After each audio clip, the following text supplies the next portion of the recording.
আসসালামু আলাইকুম রহমতুল্লাহ। প্রিয় ভিউয়ার্স, প্রিয় শিক্ষার্থী বন্ধুরা, আশা করি সবাই ভালো আছো। আজকের ক্লাসে আসার জন্য, ভিডিওটি দেখার জন্য তোমাদের সবাইকে স্বাগত, শুভেচ্ছা, অভিনন্দন জানাচ্ছি।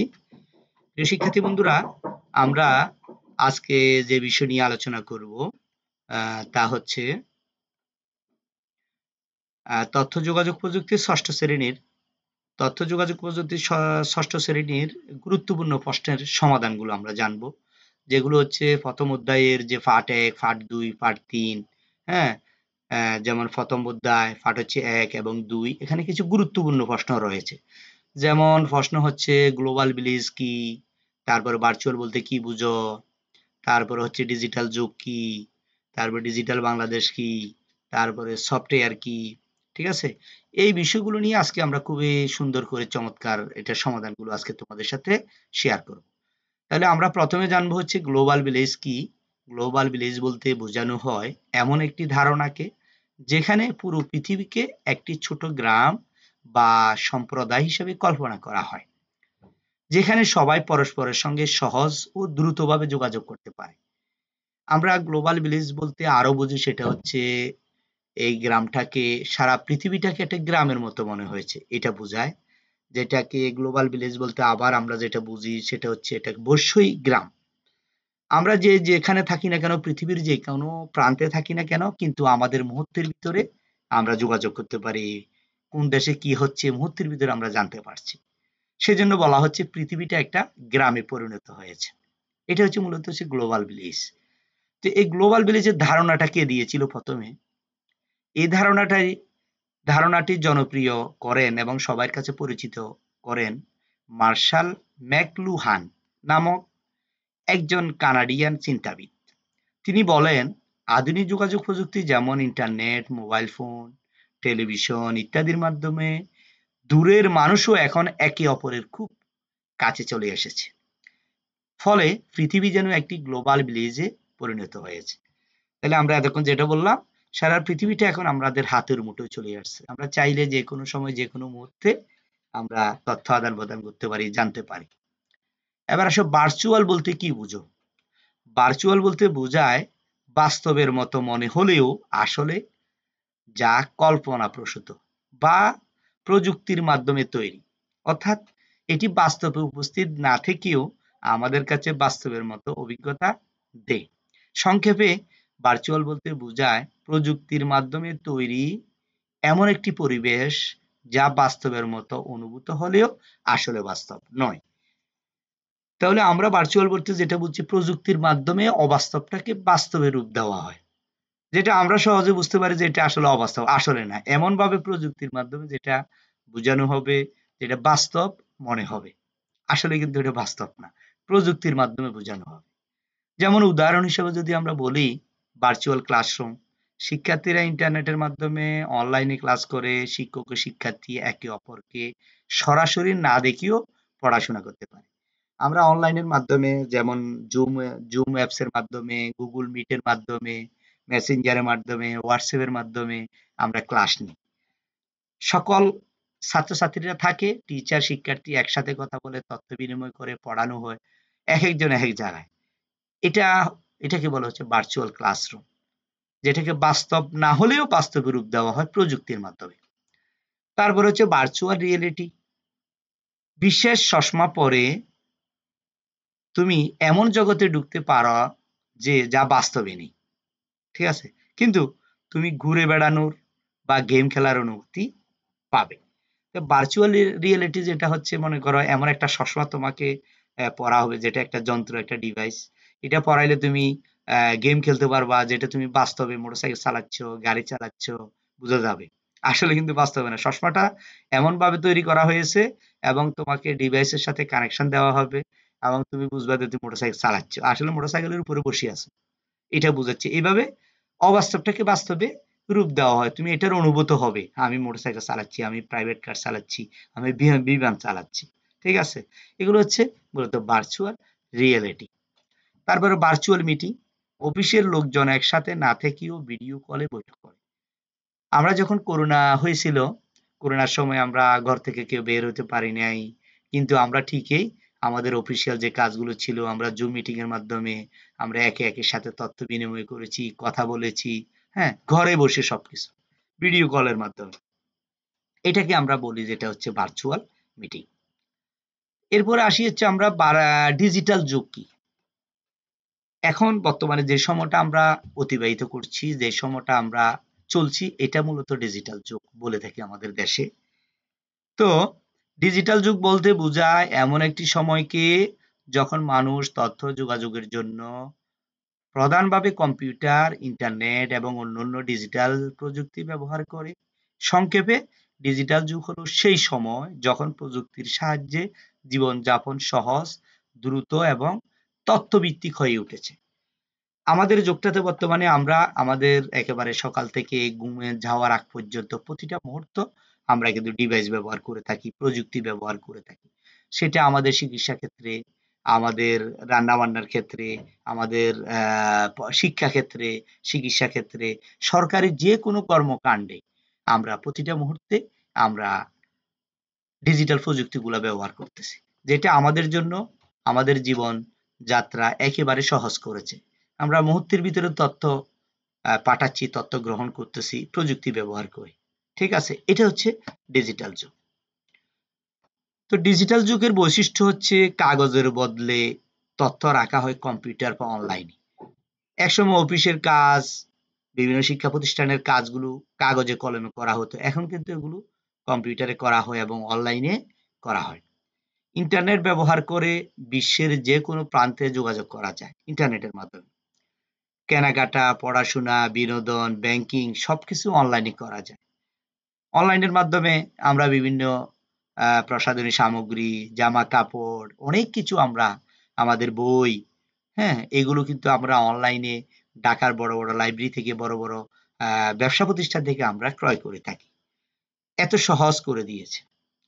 তারপরে সোশ্যাল মিডিয়া যেমন Facebook, YouTube ব্যবহারে মানুষ সবসময় তথ্য পায় এবং শেয়ার করে। আমরা বর্তমানে এমন একটা সময় এসেছে আমরা যা কিছু আমাদের প্রয়োজন, যেটা ভিডিও আকারে তথ্যভিত্তিক জানার জন্য আমরা YouTube এ সার্চ করি বা YouTube ব্যবহার করি। YouTube এর মাধ্যমে যেকোনো রান্নার ভিডিও, যেকোনো ক্লাসের ভিডিও, যেকোনো বিষয়ে আমি যদি সার্চ করি, এটা মুহূর্তের ভিতরে ভিডিওগুলো আমি একেবারে প্র্যাকটিক্যালি দেখতে পারি। দেখে, দেখে আমি শিখতে পারি। এগুলো বর্তমানে খুব জনপ্রিয় হয়েছে এবং ভবিষ্যতে YouTube এর মাধ্যমে মানুষ অনেক কিছু জানতে পারবে এবং আরো নতুন, নতুন আপডেট আসতেছে। যেমন উদাহরণ যদি দিয়ে বলে থাকি আমরা অনলাইন ক্লাস করা, মোবাইল ব্যাংকিং ব্যবহার করা, Google এ কিছু খোঁজা, ঠিক আছে? এগুলো হচ্ছে ডিজিটাল যুগের বৈশিষ্ট্য। যেমন আমরা অনলাইনে ক্লাস করে থাকি, YouTube এ ভিডিও দেখে থাকি, Facebook এ বিভিন্ন তথ্যগুলো শেয়ার করে থাকি। তারপরে হচ্ছে আমরা মোবাইলের মাধ্যমে আমরা টাকা লেনদেন করে থাকি। যেমন বিকাশ, রকেট, উপায়, হ্যাঁ? নগদ এগুলোর মাধ্যমে আমরা লেনদেন করে থাকি। তারপর কোনো তথ্য যদি আমাদের প্রয়োজন হয়, আমরা গুগলে গিয়ে সার্চ করি, খুঁজে বের করি। এগুলো হচ্ছে ডিজিটাল যুগের বৈশিষ্ট্য। প্রিয় শিক্ষার্থী বন্ধুরা, ডিজিটাল বাংলাদেশ কি তাহলে? আমরা ডিজিটাল যুগ জানলাম, এখন জানবো হচ্ছে ডিজিটাল বাংলাদেশ কি? ডিজিটাল বাংলাদেশ একটি জাতীয় উন্নয়ন ধারণা, যার অর্থ হলো তথ্য যোগাযোগ প্রযুক্তির সাহায্যে একটি আধুনিক, দক্ষ, স্বচ্ছ, উন্নত বাংলাদেশ গড়ে তোলা। ঠিক আছে? তথ্য প্রযুক্তির মাধ্যমে। সংক্ষেপে যদি ডিজিটাল বাংলাদেশ হলো এমন একটি বাংলাদেশ যেখানে প্রযুক্তির মাধ্যমে উন্নয়ন, স্বচ্ছতা ও জবাবদিহিতা এবং জনগণের জীবনযাত্রার মান উন্নত করা। এটা হচ্ছে ডিজিটাল বাংলাদেশের লক্ষ্য বা উদ্দেশ্য। ডিজিটাল বাংলাদেশের মূল লক্ষ্যগুলো কি? ডিজিটাল বাংলাদেশ গড়তে হলে কি, কি লাগবে আমাদের? কোথায় গিয়ে আমাদের কাজ করতে হবে? সরকারি সেবা সহজে ও দ্রুত অনলাইনে পৌঁছে দেওয়া। তারপরে হচ্ছে শিক্ষা, স্বাস্থ্য, কৃষি, ব্যবসা-বাণিজ্যে প্রযুক্তির ব্যবহার বাড়াইতে হবে। সরকারি সেবাগুলোকে আরো সহজ করতে হবে এবং অনলাইনে দ্রুত কাজ করতে হবে। ই-গভর্ন্যান্স চালু করে দুর্নীতি রোধ করতে হবে। যাবতীয় যত কাজ হবে সরকারের বিভিন্ন কর্মকাণ্ডগুলো, সরকারের বিভিন্ন সেবাগুলো সরাসরি কম্পিউটারের মাধ্যমে হবে, ইন্টারনেটের মাধ্যমে। যেটাকে আমরা ই-গভর্ন্যান্স বলে থাকি। সরকারের বিভিন্ন কার্যক্রমগুলো। তাহলে দুর্নীতি অনেক কমবে, তথ্য প্রযুক্তিতে দক্ষ মানব সম্পদ গড়ে তুলতে হবে। নতুন নতুন ডিজিটাল উদ্যোগ ও স্টার্ট আপ তৈরি করতে হবে। নতুন নতুন উদ্যোগী তৈরি করতে হবে। নতুন নতুন যে আমাদের যে মানব সম্পদ রয়েছে, মানব সম্পদগুলোকে আইসিটিতে দক্ষ করে গড়ে তুলতে হবে। তাহলে তারাই এভাবে কাজ করলে দ্রুত আমাদের দেশটা সামনের দিকে এগিয়ে যাবে। উদাহরণস্বরূপ হচ্ছে জন্ম নিবন্ধন, পাসপোর্টের আবেদন অনলাইনে করা, শিক্ষার্থীদের অনলাইনে ফলাফল পাওয়া, কৃষকদের মোবাইলে আবহাওয়া তথ্য পাওয়া, অনলাইনে ট্যাক্স বা বিদ্যুৎ বিল পরিশোধ করা, এগুলো কিন্তু বর্তমানে আমরা করতেছি। আমাদের জন্ম নিবন্ধন অনলাইনে হয়, পাসপোর্টের আবেদন অনলাইনে হয়, তারপরে হচ্ছে আমাদের পিএসসি, জেএসসি, এসএসসি, এইচএসসি যত পরীক্ষা হয়, প্রতিটি পরীক্ষার ফলাফল আমরা অনলাইন থেকে জানতে পারি, মোবাইলে মেসেজের মাধ্যমে জানতে পারি। তারপরে কৃষকদের বিভিন্ন তথ্যগুলো তাদের কৃষকের বিভিন্ন শাকসবজি বলো, ধান বলো, এগুলোর বিভিন্ন তথ্যগুলো মোবাইলের মাধ্যমে আমরা জানতে পারি। তারপরে অনলাইনের মাধ্যমে আমরা ট্যাক্স দিই, তারপরে বিদ্যুৎ বিল দিই, গ্যাসের বিল দিই, পানির বিল দিই, অনেক কিছু এখন কিসের মাধ্যমে হয়ে যাচ্ছে? অনলাইনের মাধ্যমে হয়ে যাচ্ছে। এটা হচ্ছে মূলত হচ্ছে ডিজিটাল বাংলাদেশ। প্রিয় শিক্ষার্থী বন্ধুরা, এরপরে তোমাদের প্রথম অধ্যায়ের যে পাঠ এবং ১-২ এর ভিতরে আরেকটা প্রশ্ন আছে, সেটা হচ্ছে সফটওয়্যার কি? সফটওয়্যারটা আমরা একটু জানি। সফটওয়্যার হলো কম্পিউটারের জন্য তৈরি নির্দেশনায় একটি সেট, যা কম্পিউটারকে বলে কিভাবে কোন কাজ করতে হবে। সংক্ষেপে সফটওয়্যার হচ্ছে এমন একটি প্রোগ্রাম যা কম্পিউটারকে নির্দিষ্টভাবে কাজ করতে সাহায্য করে। সহজভাবে বলা যায়, সফটওয়্যার হচ্ছে কম্পিউটারের মস্তিষ্কের মতো, যা না থাকলে কম্পিউটার কিছুই করতে পারে না। সহজ ভাষায় বুঝো, সফটওয়্যার হচ্ছে এমন একটা জিনিস, এমন একটা নির্দেশনা দিয়ে, এমন একটি সেট, এমন একটি ফর্মুলা, যেটা কম্পিউটারে সেট করা থাকে, কম্পিউটার ওই নির্দেশনা অনুযায়ী কাজ করে। যেটা সফটওয়্যার নির্দেশ দিবে ওইভাবে সে কাজ করবে, এর বাহিরে সে কাজ করতে পারবে না। যেমন তুমি যদি বলো ভিডিও এডিটিং, তাহলে ভিডিও এডিটিংটা কিভাবে করবে, ওই সফটওয়্যারের নির্দেশনা দেওয়া আছে, ওইভাবে সে করতে পারবে। ঠিক আছে। এরপরে তুমি যদি ফটোশপের কাজ করো, ছবি ডিজাইন করো, তাহলে ওটাও ওই সফটওয়্যারের ভিতরে নির্দেশনা দেওয়া আছে। তাহলে সফটওয়্যার এমন একটা জিনিস যেটা হচ্ছে একটা কম্পিউটারকে নির্দেশ দেওয়ার একটি সেট, সে কিভাবে কাজ করবে। সফটওয়্যারের প্রকারভেদ হচ্ছে ২ প্রকার, যেমন হচ্ছে সিস্টেম সফটওয়্যার, অ্যাপ্লিকেশন সফটওয়্যার, যেটি কম্পিউটার চালু করতে সাহায্য করে। যেমন আমরা পুরা কম্পিউটারটা সিস্টেম সফটওয়্যারের উপরে পরিচালিত হয়। সিস্টেম সফটওয়্যারটা যদি কম্পিউটারের ভিতর না থাকে, তাহলে কম্পিউটার ওপেন হবে না।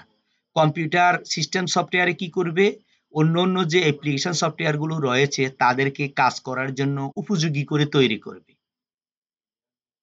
তাকে কাজ করার জন্য উপযুক্ত করে তৈরি করে দিবে কে? System software. যেমন হচ্ছে উইন্ডোজ, লিনাক্স, ম্যাক ওএস। আমাদের দেশে কিন্তু উইন্ডোজটা বেশি চলে, লিনাক্সও অনেকে ব্যবহার করে, ইত্যাদি। তারপর অ্যাপ্লিকেশন সফটওয়্যার গুলো কি? যেটা ব্যবহারকারী কোনো নির্দিষ্ট কাজের জন্য ব্যবহার করা হয়, যেমন এমএস ওয়ার্ড। তাহলে সফটওয়্যার, অ্যাপ্লিকেশন সফটওয়্যার গুলো হচ্ছে একটা নির্দিষ্ট কাজের জন্য তৈরি করে। যেমন এমএস ওয়ার্ড, এটা দিয়ে কি হয়? এটা দিয়ে লেখালেখি করা হয়। তারপরে জুম একটা সফটওয়্যার, এটা দিয়ে কি করা হয়? এটা দিয়ে অনেকগুলো লোক একসাথে বসে মিটিং করে, যেটা জুম মিটিং বলে। তারপর হচ্ছে ফেসবুক। তাহলে ফেসবুক অ্যাপ, এটা হচ্ছে একটা অ্যাপস। এই অ্যাপস এর মাধ্যমে এটা একটা সামাজিক যোগাযোগের একটা মাধ্যম। তারপর হচ্ছে ক্রম, ঠিক আছে? এটার মাধ্যমে বিভিন্ন তথ্য খোঁজা হয়। যেমন গুগলের পরবর্তী গুগল ক্রম, এভাবে করে বিভিন্ন তথ্য সংগ্রহ করা হয়। যেমন তুমি যদি বলো ভিডিও এডিটিং এর একটা সফটওয়্যার, তাহলে ভিডিও এডিটিং এর যে সফটওয়্যার, এটা আলাদা একটা কাজ, শুধু ভিডিও এডিটিং করতে পারবো ওটাতে। তুমি যদি ছবির কাজ করো, তাহলে ছবির এডিটিং করতে পারবা শুধু, এটা হচ্ছে এই কাজ। এইভাবে আলাদা আলাদা সফটওয়্যার গুলো রয়েছে, এগুলো তো মূলত হচ্ছে অ্যাপ্লিকেশন সফটওয়্যার। উদাহরণ, তুমি যদি লেখালেখি করতে চাও, তাহলে এমএস ওয়ার্ড ব্যবহার করো, এটি একটি সফটওয়্যার। তুমি যদি গান শুনতে চাও, ভিডিও দেখতে চাও, তাহলে বিএলসি প্লেয়ার ব্যবহার করো, সেটি একটি সফটওয়্যার। তুমি যদি অডিও শুনো, অডিওর জন্য আলাদা সফটওয়্যার রয়েছে। তুমি যদি ভিডিও দেখো, ভিডিওর জন্য আলাদা সফটওয়্যার রয়েছে। এগুলো মূলত সবগুলো হচ্ছে অ্যাপ্লিকেশন সফটওয়্যার। ঠিক আছে? আর পুরা কম্পিউটারটাকে পরিচালনা করে, কম্পিউটারটাকে কাজের উপযোগী করে তৈরি করে, কাজ করতে সাহায্য করে অন্য সফটওয়্যার গুলোকে, সেটা হচ্ছে সিস্টেম সফটওয়্যার। ঠিক আছে? অবশ্য বুঝেছো। প্রিয় শিক্ষার্থী বন্ধুরা, আজকের ক্লাসটি তোমাদের কেমন লেগেছে? যদি কোনো বিষয়ে জানার থাকে বা কোনো বিষয়ে যদি তোমাদের ভিডিও তৈরি করতে, ক্লাস তৈরি করতে যদি তোমাদের প্রয়োজন হয়, অবশ্যই কমেন্টে জানাবে। আশা করি তোমাদের আজকের ক্লাসটি ভালো লেগেছে। ধন্যবাদ সবাইকে। আসসালামু আলাইকুম ওয়া রাহমাতুল্লাহ।